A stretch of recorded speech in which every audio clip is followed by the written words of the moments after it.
रुद्र एक साधारण युवक था जो अध्यात्म में ज्यादा विश्वास नहीं रखता था। महाकुंभ की कहानी सुनने के बाद जिज्ञासावश वह प्रयागराज आए।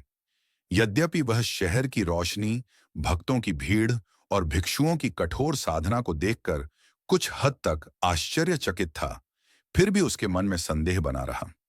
वसंत पंचमी से पहले एक रात वह त्रिवेणी संगम के पास एकांत स्थान पर टहल रहे थे। अचानक उसने देखा कि एक साधु दूर बैठकर ध्यान कर रहा है। जिज्ञासावश वह उसके पास गया।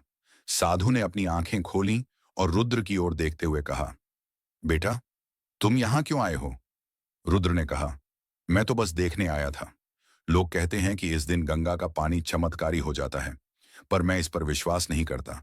साधु ने धीरे से मुस्कुराते हुए कहा, यदि तुम्हारे अंदर श्रद्धा नहीं है तो तुम कभी सत्य को नहीं जान पाओगे। कल शाही स्नान के समय गंगा के जल में डुबकी लगाओ। या तो तुम्हें कुछ चमत्कारी अनुभव होगा, या फिर तुम्हारे संदेह दूर हो जाएंगे, दूर किया जाएगा। अगले दिन वसंत पंचमी की सुबह रुद्र हजारों लोगों के साथ गंगा में उतरे। एक क्षण में ही उसे एक अद्भुत अनुभूति हुई। ऐसा लगा जैसे गंगा का पानी उसकी सारी थकान, संदेह और नकारात्मकता को धो रहा हो। उसका हृदय हल्का हो गया और उसे एक अजीब शक्ति का अनुभव हुआ।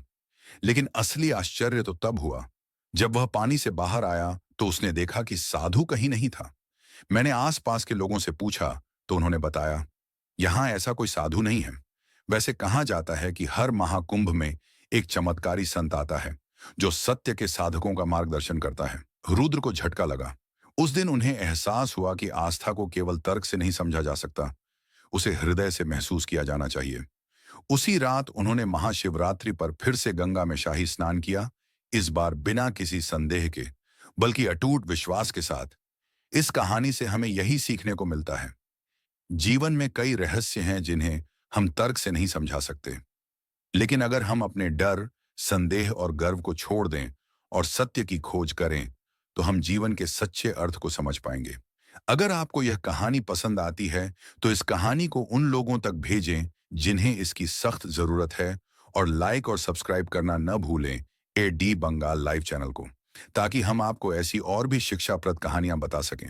धन्यवाद।